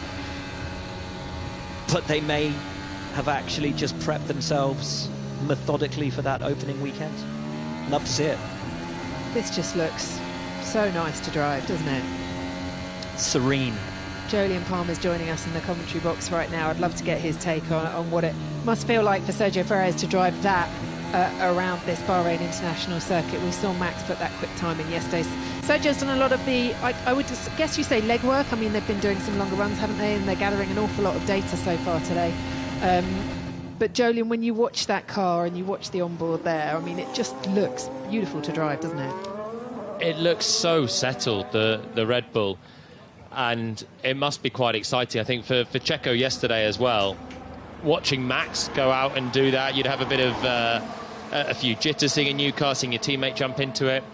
And then first few laps he's sliding around, you're thinking, oh, is this not going to be good? And then you see how Max developed into the day. For Checo, he must have been really excited to get in, and he's obviously not had the bells and whistles just yet. He's had a very steady day doing some long runs, but you can still feel that the car's got grip underneath you. It's stable as a starting point, but then you've also got a front end that you can turn in and commit. You've got the downforce there, and I'm sure he's feeling that this could be something special as well. Thanks to Lawrence Barretto and Will Buxton. They've headed off for a break. They will be back later on. And back to track action with Daniel Ricciardo right now. And I know they were talking about this earlier, Jolyon, but Daniel Ricciardo making no secret of the fact he wants to get back into that Red Bull. So important he makes the most out of this season, and he has to beat Yuki, doesn't he? It's a really big battle. There's so much going on with these RBs. The team's obviously changed. The car looks like it's going to be more competitive, and the drivers have got a lot of work to do to beat each other, and they should have a chance at this rate to get themselves into solid point scoring contention, which Daniel managed to do with aplomb in Mexico. But that should be a sort of regular aspiration, given what we've seen from this car as well, and certainly their aims in the future. But the aims of both of them is still to be in the Red Bull, and that's what Sergio Perez is going to be looking out for as well, looking over his shoulder. He's got to concentrate on himself, and Daniel, I mean, for Checo, he doesn't need to beat Max. Max is a superstar, isn't he? He's a 3-time champion, and if Checo can be close to Max, that's okay. Most of the other drivers in the field are looking to beat their teammates. Of course, Checo is as well, but he's probably judged, bearing in mind Red Bull, I think Max is the superstar that he's proving to be. Whereas I think Daniel and Yuki, they've got this inter-team battle now where they have to prove themselves as the number one, and Daniel was obviously re-signed last year with a view to potentially getting back into the Red Bull. That's why he's here. He's made no secret, as you said, about that. And so he's got to, first of all, get on top of Yuki, who's done a really good job in the last 12 months as well. I mean, he had a difficult time, didn't he? He did that race, hurt himself in the Netherlands, hurt his hand and had to sit out for a few, and then come back in and try and get on top of it. And he had some good races, but he had other races where he wasn't the Daniel that remember, and he couldn't get to grips with the car around other certain circuits. So this year is a real consolidation year, isn't it, for him? And would you say it's his last chance? I think it's probably his last chance to get back into a top seat, potentially. But maybe the RB is going to become a top seat this year. That's what there's mutterings around the paddock. From 8th, though, to go in the constructors to move up.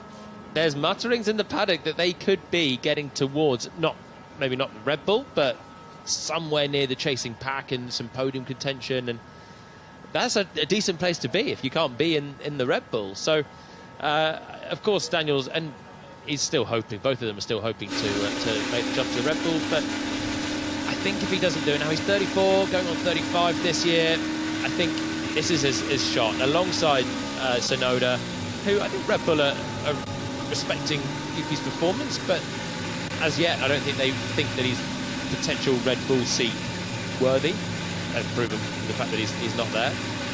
And so Daniel's got to get back to the Daniel of old and really put those couple of years at McLaren behind him. And there was flashes of it last year, but with a full winter, I think that's what we've got to see from him really this year. Carlos Sainz has joined his teammate at the top of the times with a 1:31.8, just ahead of Lewis Hamilton now. He's out on track this afternoon. So is we've got Sergio Perez out, Carlos Sainz, Valtteri Bottas, Lance Stroll. And Stroll in this Aston Martin.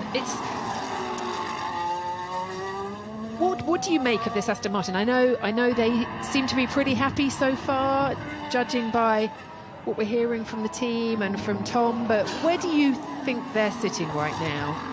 I think they're going to be somewhere in the ballpark of where they were last year. Let's have a look at Stroll on this lap, because he's on a C3 tyre now, the medium compound, which is the softest of the range that anyone's run at the moment. And he had a little slither on the throttle coming out of turn 8, bit of a slide there. The traction was the big strength of this car last year. The high-speed corners was the limitation. There's not so many of them around this track, and this was a really strong circuit for them with Fernando, particularly last year. Lance, of course, missing practice. And it looks pretty well poised through the middle part of the lap, putting the sectors together. Turn 13's a tricky corner, a few little corrections, a bit twitchy on the exit there for Lance. He'll have a tailwind as his head bobs a little bit in the start of the straight here. And then again, he'll have the wind behind him for this final corner. More micro corrections at the wheel there for Lance. So the traction not looking 100%, but it's still looking fairly settled. The balance on the way into the corner, the braking capability looks pretty good. Just small corrections as he's applying the throttle. I mean, as always with testing, it's so difficult to judge a pecking order, and I think particularly in that area, Aston Martin overall seem to be quite happy with what they're doing, but are they going to be back on terms with Ferrari? McLaren have obviously made a big step. And then you've got Mercedes, these guys who... Hamilton's done a pretty good job so far this afternoon, and they've been pretty under the radar so far, but they're surely going to be in that pack still. The long answer is probably somewhere near where we left them, given what I've seen in the first day and a half, at the end of last year, that is. It does look good. I mean, this time last year we were singing or talking up Aston Martin because you could tell at testing they had a good car and they were going to hit the ground running at the start of the season. This year it looks as though we do have a really good close challenging pack or closing pack on the Red Bull, doesn't it? I mean between them at the moment, we need to see some more running and see if anyone does do a glory run tomorrow, but at the moment we've got a great fight behind the Red Bull. Yeah, we did last year. The fight behind the Red Bull was amazing. But the Red Bull was a long way ahead, so we will see if that is going to be the case again this year. Should we have a look at Valtteri Bottas, who's on a very similar lap time as Stroll, and just see what he's doing then on this C3 tyre? Because this is the same time on track, the same tyre. We don't know the fuel loads or the engine modes, but we can have just an outside shot of the green Aston Martin versus the fluorescent-y Sauber coming through in towards turn 11, getting onto that entry curb. Squeezing on the throttle. I'm surprised that corner's not catching drivers out more, because it's such a difficult one through wind phases at higher speed. And this is a good lap from Valtteri, putting it together. Not so many corrections at the wheel. Lance was certainly fighting the car slightly more, That's an area that Aston Martin usually would be pretty strong on. Sauber, I think, are another team that are... There we go, there's the corrections. And you're so likely to see that at the end of the final corner, the last blast to the line. It's pretty rare that you see someone silky smooth on throttle. Verstappen actually was yesterday on his session topping time. Good lap from Valtteri, as you said. That was a tough year for them, wasn't it, in the Alfa Romeo, as was last year. They had a few gearbox issues as well, didn't they, throughout the season? I know Valtteri had a couple of penalties for that. It wasn't as consistent as they wanted, and neither driver throughout quite a bit of the season said they had the car that they really wanted to feel underneath them. Well, they feel like a team in... Well, they're obviously in transition. They were Alfa Romeo. They're now Kick Sauber.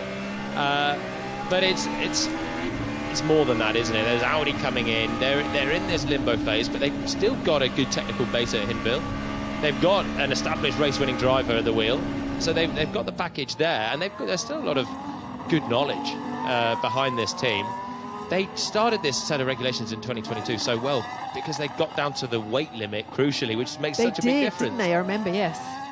And that's now something that everyone else has sort of joined them on that quite quickly, and they've lost that early edge that they had, and so now they've switched concept to closer to the RB19 of last year, and I have to say the car right now, it looks pretty sensible. While we have a look at this, let's go and speak to Sam Collins. Sam Collins has got some for us. Is it on the Williams, Sam? Well, Rachel, yes, it is about the Williams, but I'm going to promise you that I'm not going a bit funny in the brain, because the first image I'm going to show you isn't a Williams, and I'm fully aware of that. It is actually going to be a shot of the Alpine, so hopefully we'll be able to see that in a moment. Now, what I want you to all look at is this. This is the front wing end plate on the car.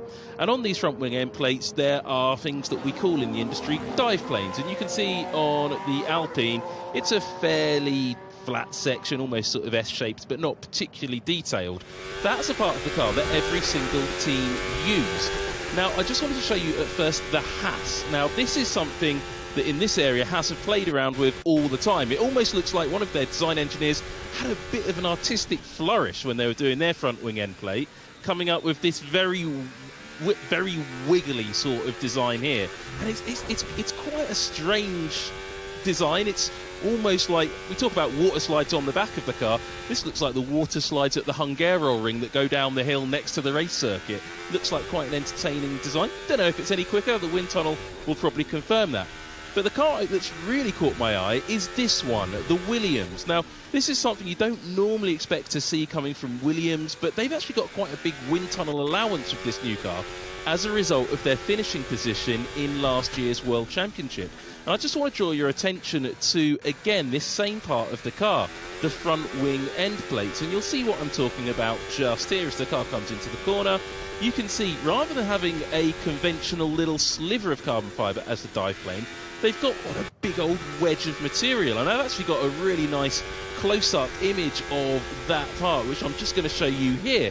And you can really see what the Williams team have done. They've got this big old chunk of carbon fibre.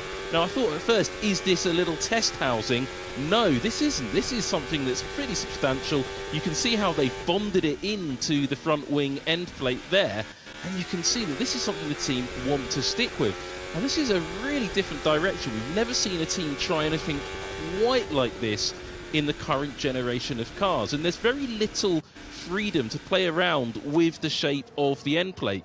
You might see a few teams wiggling around at the top and a little bit of wiggles at the back and maybe some steps on the front, but you don't really get to see much difference in the dive plane. So Williams have clearly taken a really different direction with this, and it's something that I don't think we're going to see any other teams copying straight away, but it is something they've had on track today, a little bit of yesterday, and it is a very different direction. So one of those secrets of the new F1 car designs that are slowly emerging as we go through this 3-day test in Bahrain. Thank you very much, Sam. Jolien, I know you're probably going to tell me to get out more, but one of the things I do enjoy is having a look down the pit lane at the different front wings, because the innovation and the design on some of those is absolutely incredible. I know regulations have come in, but to actually look at the intricacies on some of them and to wonder what that tiny bit of carbon fibre there is adding that other team haven't seen. It's incredible. Big lock-up for Esteban Ocon. And the entry to turn 1, that's on the bumps, and he's made it all the way to the gravel for the second day in a row in the Alpine, but he'll carry on and just change those tyres. I love Sam's deep dives when he starts telestrating as well, and we can see exactly what's going on, because you can see the intricacies. We're looking at the car on track from the outside pictures, and they look largely the same. You know, the regulations don't allow whopping differences that we saw from decades ago, but when you actually see the intricacies that are going on, and there are some bigger ones this year as well, but the tiny details on components like the front wing that set up the airflow for the whole rest of the car. And every team has got bases that are working meticulously to try and compute where this airflow is going to go, find it out through the CFD testing in the wind tunnel time as well that they've got. And that affects every little flick and strut that they've got on the car, all the way down. And the side pods is a big topic. The floor area is crucial. We don't get a chance to see that very often, but the detail that goes into all of these is just so impressive, whether you're at the front of the grid or even at the back of the grid. This is Esteban's lock-up into turn 1. It wasn't really on the bumps, No. actually. It was a little bit later, and the car wasn't actually horrendous on the bumps either. But it just carried a little bit of brake pressure or too much brake pressure into the corner. There's the bumps. And then suddenly, quite a whopping lockup out of nowhere. Normally, if you're having a lockup like that, you're catching it on the bumps on the first hit. So there the DRS shuts. He's already hit the brakes. And then suddenly, a major front right lockup. It's a slightly strange one, that, from Ocon. And to make it all the way to the gravel. That DRS closed at the right time, didn't it, when it was supposed to? It wasn't late. No, the DRS closed correctly. If the DRS was open and he hits the brakes, then he's going to be in a world of trouble. Do you remember Marcus Ericsson doing that in Monza a few years ago? But I just wondered whether or not it was slightly later, and in which case he got on the brakes later. But it closed at the right time, then strange. I think it did, because he got on the brakes and then he held the brakes, and then suddenly the big lockup came. I wonder if there is a long pedal, the brakes have started overheating, or he's lost that, because that was a slightly strange looking lockup to have it at the point that he did, and as big and long as he did as well. That was not very conventional there from Ocon. He's done 29 laps in this session so far, in this hour and 45 minutes we've had. He's actually continued for another lap. It's going to have a big old flat spot. We They're talk going to about feel like 50p porpoising, pieces, aren't they? You're going round and round on his car. I've had a few times where you drive around on flat spotted tyres because you haven't got a lot of choice, but on a long test day, then they have a lot of tyres between all the teams, and Esteban's obviously managing to continue. I can't. He'll be feeling that, won't he? He must. I want to join him on board as we see Lando Norris jump up to third. You can hear the McLaren touching the floor, and I'm noticing that the head bobs seem to be really back this year compared to last year. Porpoising was obviously a huge thing 2 years ago. But they didn't suffer 2 years ago. They were one of the only teams that didn't really suffer with it 2 years ago. It's interesting. So the downforce is coming up. The cars are getting very low. As always in this ground effect era, you've got to get as close to the ground as you can to seal off that airflow and get the downforce. As Ocon improves on this lap, he's on the same tyres as well. So the brakes are obviously working again now. That was a strange one. But yeah, I saw it with the Aston Martin as well. We did a lap recap with Carlos Sainz as Sam was talking, and his head was going. It's bumpy. It's a bumpy circuit, this one, but everyone's just ramming into the ground quite a lot, and yeah, the heads are going a little bit. We've Valtteri Bottas, P4 at the moment. Lando Norris pushing him down to P4, was in P3. 30 laps for him so far. I want to see a bit more of the McLaren this afternoon. We didn't see a huge amount yesterday. No, not as yet. There was a little bit of time in the garage for them, but it was all planned setup changes. And they're happy. They're very happy with where they're at. Yeah, they are, definitely. But I've not seen them on track so much, and they switched to their higher fuel running whilst Max and Red Bull were grabbing the headlines yesterday. There is one of those intricate front wings I was talking to you about. It's quite incredible up close, this Mercedes front wing. This is a clever one. If we get a shot of it as well, we had a good look yesterday at the front wing. It's on that inside edge of the front wing where it just looks like it visibly dips away, and there's just a very faint layer of carbon fibre holding it on for legality purposes, to make sure that it's one continuous piece all the way from the inside to the outside. And that is a bit of Mercedes innovation for this year that no one else has copied. And if you see with the nose ends as well onto the front wing, they start on the second row back almost, if you like, of the front wing, whereas the Ferrari goes right to the edge. Yeah, it's certainly been an eye-catching bit of development that Mercedes have done. I saw Lewis earlier on when I was out on track. It was in his early days, early runs. He had still an aero rake on the back of the car, but he was certainly leaning on it, and he looked like he was hustling. But the car was all over the place, and it was at turn 11. He would turn in with loads of understeer, then the car would spit around a little bit, and he was having to use a lot of car control to not go off the circuit. So I'm interested to see here, as he's done a very steady outlap on a C3 tyre. Let's see how the car's looking, because it didn't look like it had great characteristics early on, but maybe that was just Hamilton getting up to speed with the new car, dusting off the cobwebs a little bit.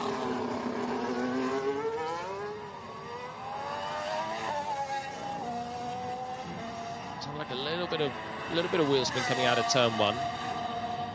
But actually managed to keep it smooth through turn 2 and 3. Look at that amount of track usage on the way into turn 4, all the way over. Wow, but there we go. Over. So that's a little snap. That's what I was seeing earlier. That was obviously a drastic slide there for Lewis. And he's backed off the lap, and that one's going to go in the bin. But I was seeing a lot of that earlier on at turn 11. It's a medium speed corner now, turn 4. 11's a bit quicker. It's tricky, the conditions, it's very windy, and it is just that long lateral load and then a big snap that I saw earlier on. Hopefully he'll go for another lap on the next, and we'll see if he can put one together. But that is exactly what I was seeing, just lap after lap on the early runs that he had. He's obviously done a good time somewhere. So what's the characteristic of that? What is it that they need to change in that car for that not to happen for him? Well, it's a tricky one, because so he starts this corner from so far out, but then you can see he's got a lot of understeer, and he's washing off the road, and then the snap comes. So we can see it actually here. So he turns in, look at the steering wheel, just more lock, then he's washing wide, and then he gets the big snap. And this is what it looked like earlier on at turn 11 for me, when he actually couldn't rotate the car, so it looks like it's oversteering horribly. But the first problem comes because the front end isn't turning in so well, so the rear stability on the entry was actually good. And then you're running out of road, and then you're trying to apply some throttle when you've got a lot of steering lock on, and these Pirelli tyres classically don't like that. So I wonder if that's coming from initial understeer, causing then the big snap of oversteer when Lewis is then impatient to get on the throttle and he's running out of road. We'll see if he continues on. Doesn't appear to have come in the pits. No, he's going round again. Yeah, he's just flashed past us for another lap, so hopefully we can follow that and see as Carlos Sainz is getting ready for another lap on the C3s. It's quite a nice part of the day. The sun's starting to go down. We're getting a lot of C3 times coming in on lower fuel. And here we go, jumping on board with Hamilton up towards turn 4. This is where he had the snap on the last lap. It doesn't use quite as much rake this time. Loads of understeer, washing wide. This time he's more patient, and the car's collected on the exit. But it just looked like he's just struggling to turn the car on the initial turn in. Another little snap on the exit of 7. Through the low speed, the car's okay. Almost looks slightly on the nose on the turn in there. Little bit of rear limitation. It's quite all right through the low speed corners. Now we're coming to turn 11, so this is where I was earlier on.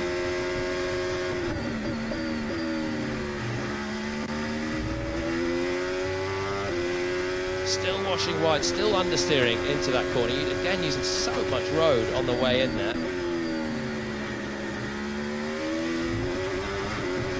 Back coming around on the entry for turn 13. It so often does that, though. It's a corner where the rear is always coming around, because you've just loaded up the tyre temps through the fast corners, and then you catch the wind as you come over the crest.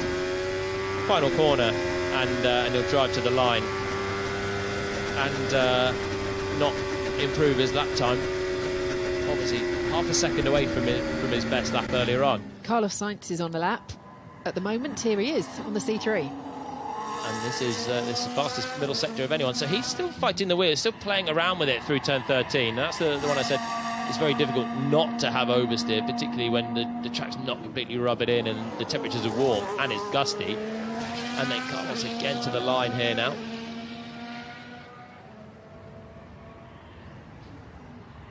And that's a nice lap from Carlos Sainz, 1:31.3. Still not pipping Max's time from yesterday of a 1:29, but improvements all the time, and that's what the teams need to see right now, isn't it?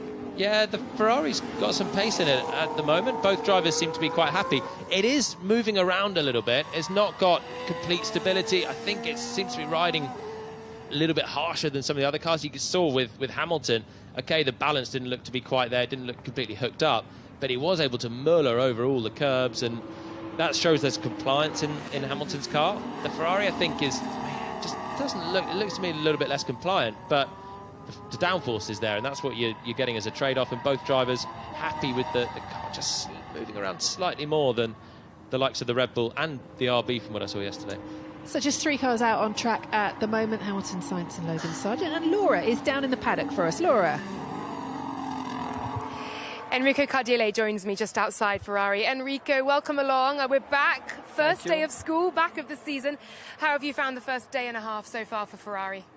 So far, I would say so good, because we are proceeding smoothly on our run plan, and the car is responding as expected. So far, regarding driver feeling, sensation, it's all well aligned to our expectations. So in this respect, we are happy. This morning we obviously saw the floor of the car having to be replaced after damage caused going over the drain. You must have had some flashbacks to Las Vegas maybe. Can you tell us the damage, tell us how much that might have set you back and the frustrations there? No, it's a crash that could happen. It can remind Las Vegas, but I mean, it could happen. The damage was on a small portion of the floor, visible on data, but nothing worrying. We changed the floor, proceeding with our plan. No drama. No drama, that's what we like to hear. And in terms of what you were seeing and wanting to see pre-season, what is the feedback that Carlos Sainz and Charles Leclerc are giving you? Because it's looking pretty good on the timesheets right now. But regardless the time, because it's always difficult during a test to understand where you are compared to the other. In terms of feedback about the drivers, is well aligned to what they tested at the drive sim. So in this respect, we are happy they didn't find any bad surprise driving the car on track. So it's a good starting point. And it's about drivability, isn't it? And making sure that car is more predictable throughout the season. That's one of the main focuses. This has been the main focus on developing this car, offsetting the performance as usual by making the car more drivable and more predictable by the driver. So far, it seems that this goal has been achieved. Now it will be a matter of waiting 1 week to see where we will be compared to all the others. Yeah, of course, we do have to wait until next week, don't we? What does the rest of testing look like for Ferrari? What do you hope to achieve between now and tomorrow evening? But our focus is mainly on understanding our car, for being in a very good position to exploit our potential, whatever it will be at the start of the season. So we are fully focused on ourselves. We're exploring the car, exploring what we saw. We checked the drive sim to gather data, and then we will see in FP1 in 1 week time. I know we can't look too much into times at the moment, but Red Bull with that advantage, which grabbed a few headlines yesterday. What have you made of, firstly, their philosophy, the concept of their car, and the way in which Max Verstappen drove it yesterday? But I would not judge the lap time. It seems they are quick. Yeah.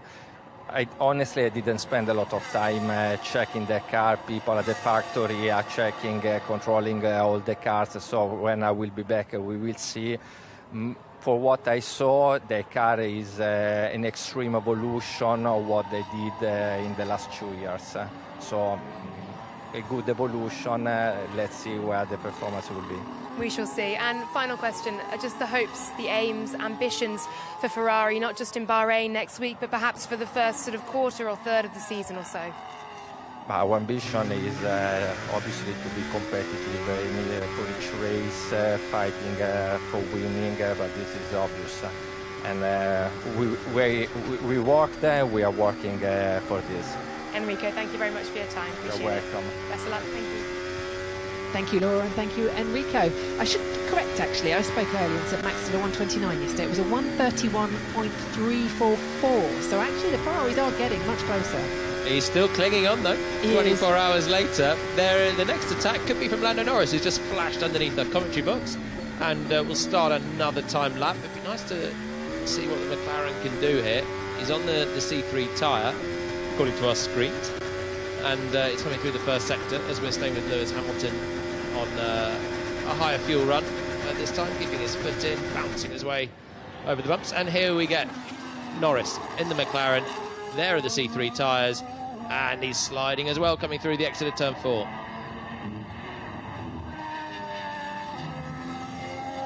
Down on sector 1 so far already as he comes towards turn 8. It's actually quite a long way down, nearly 4 tenths away from Leclerc's best first sector. Sainz now at the top of the times. First sector is a lot of straight line speed. Big run into the first corner, long blast up towards turn 4, and that is the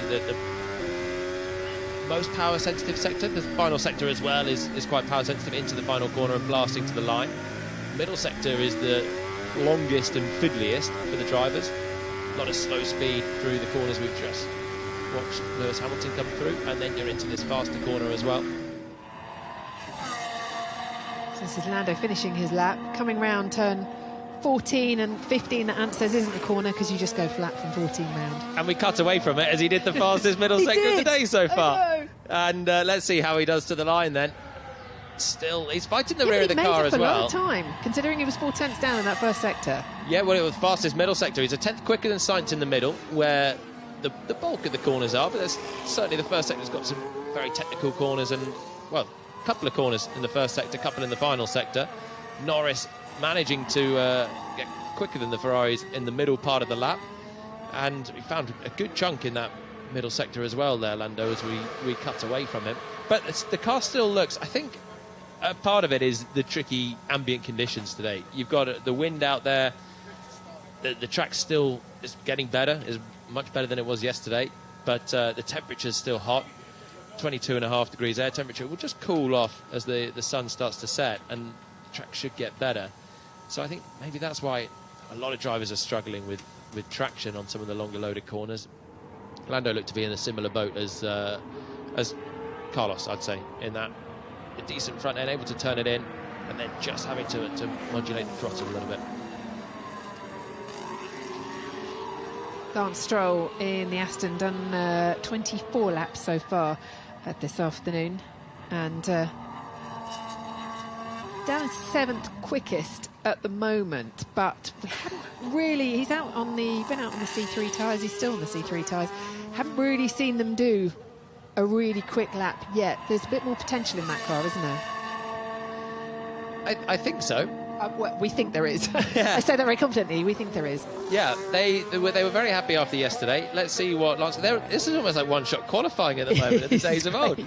They're very kindly going one by one on the same tyre at a similar time on track. So we can now have a look at the Aston Martin having a demo run of hopefully some lower fuel, medium tired Bahrain action. And he's through the first corner, first sequence.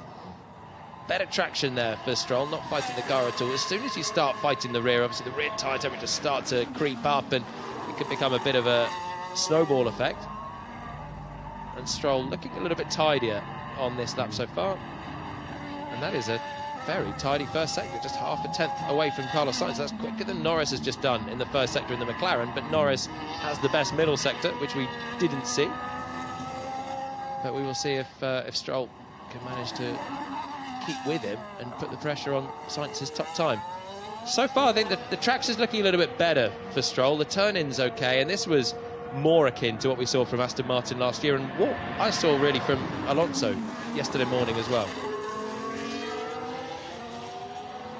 Plenty of space for him on the track right now, just 4 cars out at the moment as he comes around to turn 13 and heads towards the end of his lap.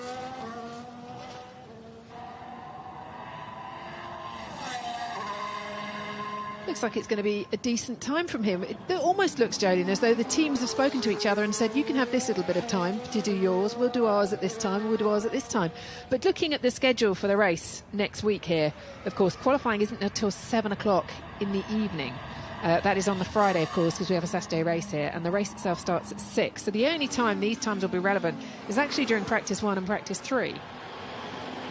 That's why I was surprised people didn't go later yesterday. Yes, I got very excited joining the commentary box for the last hour, and only Verstappen and Ricciardo seemed to be on low fuel at that point, and that is it's also your race time, but it's your qualifying time and your time to see what the car's like on low fuel, which sets the grid.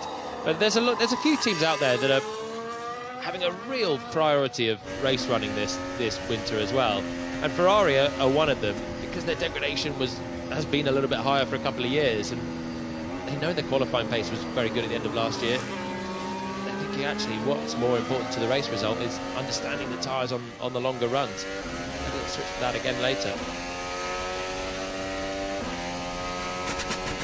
Recap now of Lando Norris's lap, as you're saying, hearing the noise as it hits the bumps on that straight. So he gives up quite a lot of time in the first sector. Let's see if there's any driver errors or tricky. A little bit of oversteer coming through turn 2, but he didn't have to blend out of the throttle too much. Might have cost him a little bit of time up towards turn 4 here. And again, fighting the car on the exit of turn 4, finding that tailwind breeze. This is where he now does the fastest middle sector of anyone. Stability looks very good on the way into turn 8, and he's able to apply the throttle really nicely on a difficult traction zone. Very technical couple of corners, 9 and 10. Again, the front end is poised, and the traction's very, very good for Norris in that low speed there. Able to apply it quickly and get out of that corner up towards turn 11. Perfect line and a very poised car.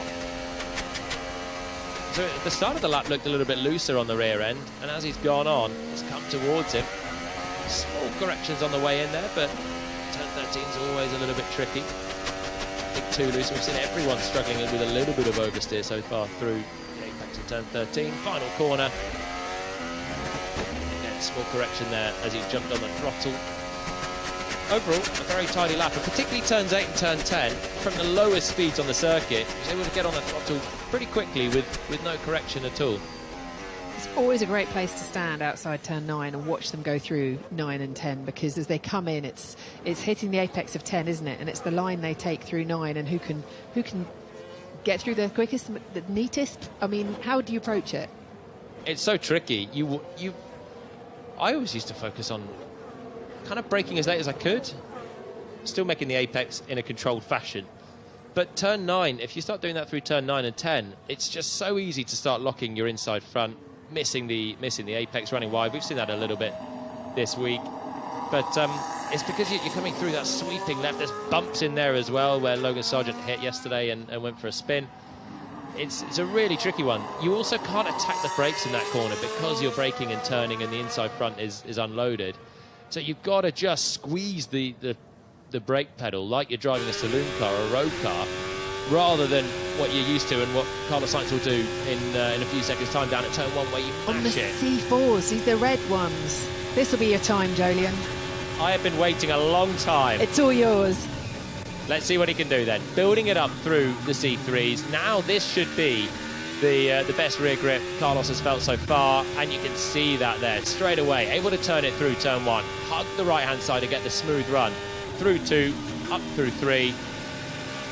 Fighting the car on the turn-in for turn 4. The front looks good on the Ferrari. The rear still causing him concern, but the grip is giving him reward. 0.2 quicker than his own best.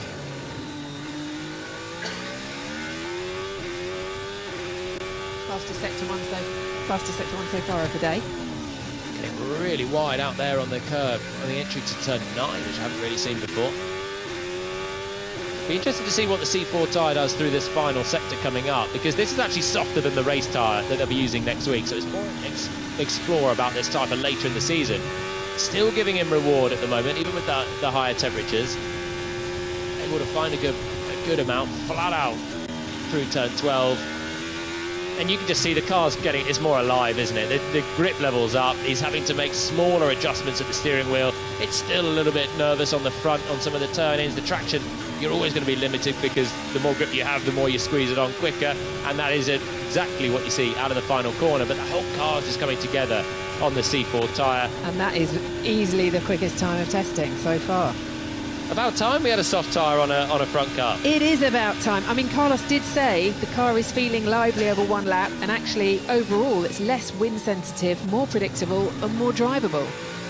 So I think this Ferrari, it looks like it should be quite a fast car. The way that it's got a very direct front end. We saw with Hamilton was on the medium tyre, Norris on the medium as well, but the front end on this car just looks a little bit sharper. Both drivers having to make small corrections on some of the entries to the corners.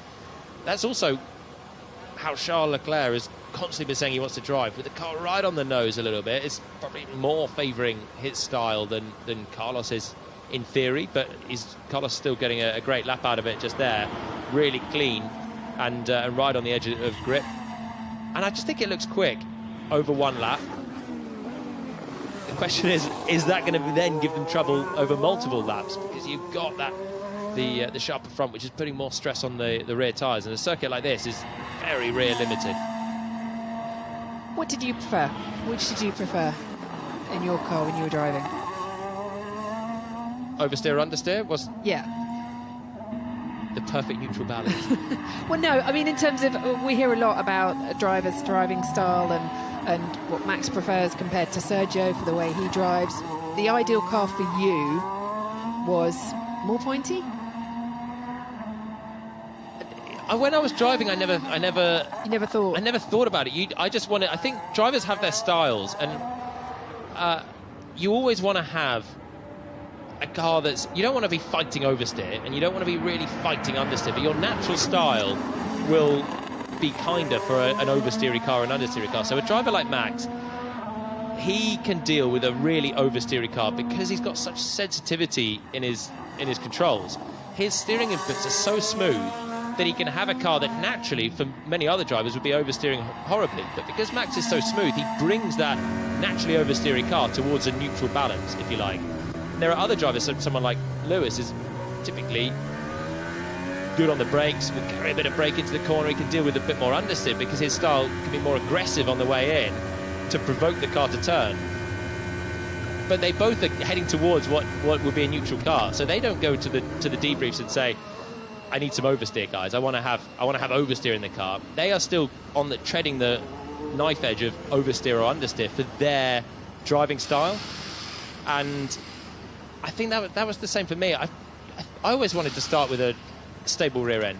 I think that the worst thing for drivers generally is to be unsure if the rear end's going to swap sides on you. So probably the long answer is an understeer 1 out of 5. Okay. But then you're complaining that it's too much understeer. Otherwise, you can go quicker. Yeah, I think we just saw Jack Doohan there. Actually, he's going trackside for us tomorrow, so we'll hear from him out on track. But I think it was Will was saying that Alex Albon was talking on a podcast about how Max likes a car, and he said if you imagine turning the sensitivity up in a game to the maximum, and I was imagining, I guess if you turn the sensitivity up to a mouse on a computer, and you know when you just literally touch it and it flies across the screen, that's how Max likes his car. You've got all the analogies today. The orthodontist earlier on. Now we're on IT. I like it. It's brilliant. It's it helps me understand what that feeling is like for you, or what a. You've nailed it. You've nailed it with that. I don't know how many people are playing around with their mouse sensitivity, but if you are at home and you're aware of what it's like when you're having a very sensitive mouse, then that is exactly the analogy. You've got to be so precise with your inputs. If you can make small adjustments, and it goes a long way. But it's very easy to just overcook it. And that is the natural driving style of Max versus Checo at Red Bull. Max is so sensitive to the feel. And even as a former driver, I can't exactly tell you how and why. That's the innate skill, I think, of him, to be able to feel that level of detail. And it's also a lot of your driving style comes through how you've been brought up, your CV in cars. He did a lot of karting. Maybe a lot of his feel came from being sat in a go-kart from a very early age, like a lot of them did. But how you're feeling the kart or car move around you. Do you think it almost helped him missing out a couple of steps, if you like, before he got into F1? Do you think that helped him because he carried that sensitivity through rather than dialing it out at all for any other formula? Or not? It's tricky to know. When I got into Formula One, I'd come through an unusual route, and I had driven pretty much always high-powered, lower downforce cars. A Formula 3 car, which Max was the only car that he drove for a full season before he did Formula 1, is the opposite of that. It's lower powered with loads of downforce. And you start to pick up traits, especially for him in his first year of cars. You pick up traits based on a Formula 3 car, and then you've got to adapt, and a great skill of all drivers is to be adaptable and make the most of whatever you've got, because as we see, cars can change year to year. But sometimes your inherent driving style comes from that. And I always used to be more of a V-shaped driver. So I'd brake, as I said before, brake as late as I could, stop the car at the apex, be in control, and then get on the gas as quickly as I could, and probably lose a bit of apex speed compared to some of the other drivers who were more the U-shaper, which is not giving it everything necessarily on the brakes, but carrying the speed through the apex of the corners. And that's when I was teammates with K-Mag. He would be a little bit more like that. We'd both come through that school of thought, obviously, growing up, and that was just my inherent style. And then the year after, I had a direct comparison with Nico Hulkenberg, who was the opposite, and I couldn't work out how he was carrying such speed through the apexes of the corners.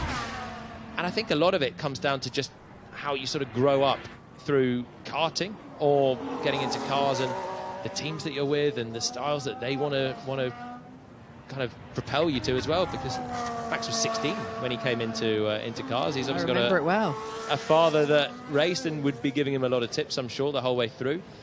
But you've got to learn somehow. Even the best drivers, they've got to learn their skills, and you're learning to not a Formula 1 car at that point, you're learning to an F3 car or a Formula Renault car, Formula 4 car, whatever it is. Carlos Sainz then, quickest overall for the entire test, but certainly quickest overall today with a 1:30.686. Max was a 1:31.344 yesterday. But as you say, track coming to the drivers now. Temperature as well, air temperature and track temperature, as the air temperature is now 22 degrees, track temperature 31 degrees. But as I said before, we are some 2 3/4 hours ahead of when they will be qualifying next week. And so it is going to get a lot cooler. We will see later on today how they fare in those conditions. Yeah, and I think we're going to see more of those soft tyres that Sainz has run. A lot of teams have bought them. Only 2 teams haven't bought at least a set of C4s for this week. McLaren and Alpine, yes. Yeah, so we're not going to see it from Norris as a direct comparison, but we will at some point see it from everyone else apart from McLaren and Alpine. Alpine so far get their cards really close to their chest, and McLaren showing a little bit more. Sergio Perez, has he got an issue with his car? Don't know, he's got Flowbiz on, hasn't he? But this looks like he's really slowing to it. Yeah, he's coming to a halt. He was doing a very slow outlap. There's no one behind him, so he's not letting anyone by. He's looking down at the steering wheel a lot as well. So he's looking down and can't see any lights on that steering wheel, but that maybe it'd just be the screen.